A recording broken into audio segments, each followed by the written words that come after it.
Hey guys, welcome to study with Sunil. देखिए दोस्तों, बात करेंगे 5 अगस्त 2020 के बारे में, जो करंट अफेयर्स बने हैं उसके बारे में। और उसके बाद अपन रक्त और उसकी संरचना के ऊपर आधारित एक क्विज लगाएंगे जो कि आपके एग्जाम के दृष्टिकोण से काफ़ी इंपॉर्टेंट है। तो देखिए, आज का सेशन अपन शुरू करते हैं। पहला क्वेश्चन आपको दे रखा है, drug controller general of India ने किसे ऑक्सफोर्ड यूनिवर्सिटी के द्वारा जो तैयार की गई कोविड-19 की वैक्सीन है उसका ट्रायल भारत में करने के लिए मंजूरी दे दी है? आईआईटी दिल्ली को दी है, आईआईटी मुंबई को, सीरम इंस्टीट्यूट ऑफ इंडिया को, या आईआईटी चेन्नई को? ऑक्सफोर्ड यूनिवर्सिटी की कोविड-19 वैक्सीन बनाई गई है, उसका भारत में ट्रायल करने के लिए drug controller general of India ने किसको अनुमति दी है? सीरम इंस्टीट्यूट ऑफ इंडिया को अनुमति दे दी है। निम्न में से किस मंत्रालय ने अभी हाल ही में रक्षा उत्पादन और निर्यात संवर्धन नीति 2020 का मसौदा तैयार किया है? कौन से मंत्रालय ने? रेल मंत्रालय, रक्षा मंत्रालय, शिक्षा मंत्रालय, या महिला विकास मंत्रालय? तो कौन सा मंत्रालय होगा? देखिए, रक्षा मंत्रालय इसका correct answer, option second. Bharat के किस राज्य के उत्तराकाशी वन प्रभाग क्षेत्र में जल्द ही हिम तेंदुआ संरक्षण केंद्र स्थापित करने की घोषणा की गई है? अरुणाचल प्रदेश, उत्तराखंड, ऑस्ट्रेलिया और जापान? तो देखिए, इसका करेक्ट आंसर होगा उत्तराखंड में यह स्थापित करने की घोषणा की गई है। प्रधानमंत्री जन धन योजना के तहत अब तक 6 वर्षों में कितने करोड़ से अधिक बैंक खाते खुल चुके हैं?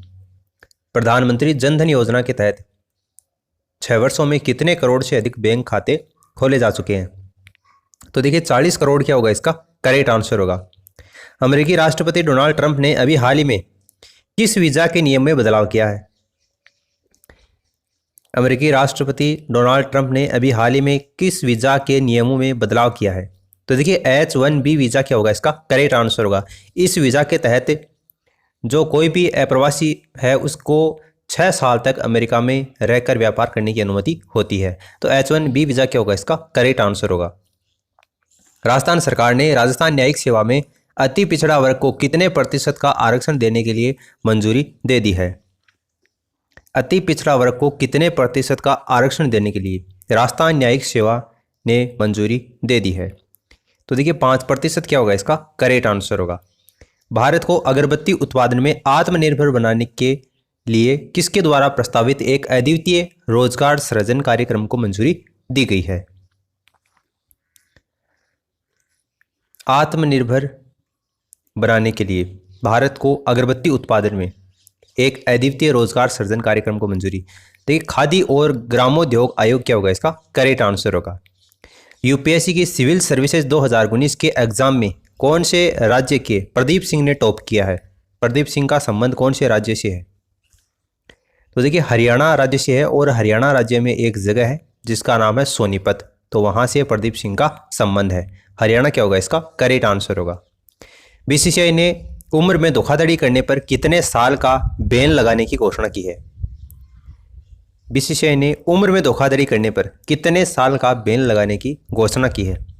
तो देखिए, 2 साल का बैन लगाने की घोषणा की गई है। इनमें से कौन सा देश परमाणु ऊर्जा का उत्पादन करने वाला अरब दुनिया का पहला देश बन गया है? अरब कंट्रीज की बात हो रही है, अरब दुनिया का पहला देश बन गया। कौन सा देश परमाणु ऊर्जा का उत्पादन करने वाला? मिस्र, संयुक्त अरब अमीरात, कतर, या फिर कुवैत? तो संयुक्त अरब अमीरात, यूनाइटेड अरब अमीरात क्या होगा इस क्वेश्चन का करेक्ट आंसर होगा। अब देखिए, अपन बात करते हैं रक्त और उसकी संरचना के ऊपर आधारित एक महत्वपूर्ण क्विज के बारे में। तो देखिए, रक्त के मुख्य कार्य क्या है? रक्त के मुख्य कार्य क्या है? परिवहन, सुरक्षा, विनियमन, ये उपरोक्त सभी? क्या ये सभी कार्य रक्त के हैं?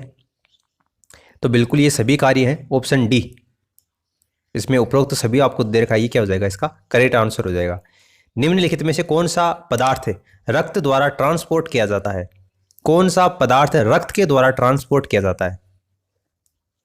फेफड़ों और शरीर के बाकी हिस्सों के बीच में ऑक्सीजन और कार्बन डाइऑक्साइड गैसों को ट्रांसफर किया जाता है। यकृत या गुर्दे के द्वारा डिटॉक्सिफाई या हटाए जाने वाले अपशिष्ट उत्पादों को ट्रांसपोर्ट किया जाता है। या पाचन क्रिया से पोषक तत्व को ट्रांसपोर्ट किया जाता है, या इन सभी को ट्रांसपोर्ट किया जाता है? तो देखिए, इन सभी को किया जाता है, इसलिए उपरोक्त सभी क्या होगा इसका करेक्ट आंसर होगा।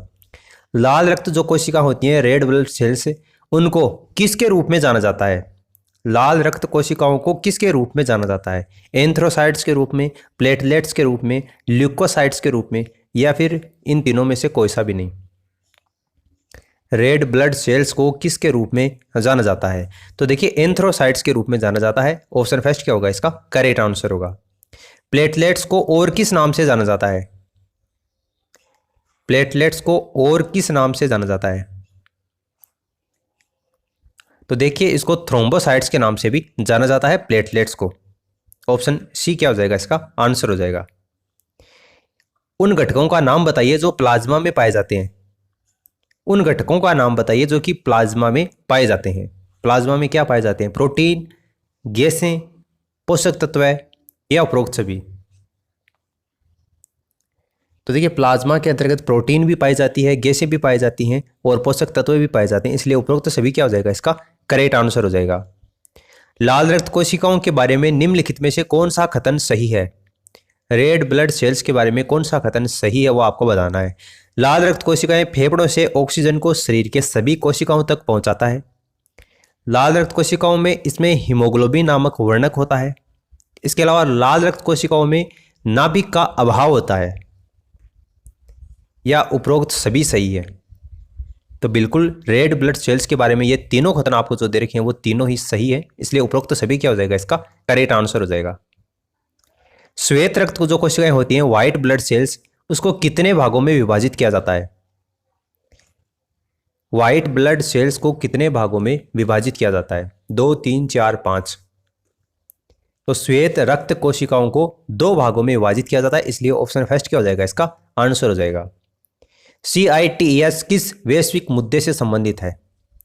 CITES किस वैश्विक मुद्दे से संबंधित है? यह पर्यावरण संरक्षण से संबंधित है, इंफॉर्मेशन टेक्नोलॉजी, जर्नलिज्म, या इनमें से कोई नहीं?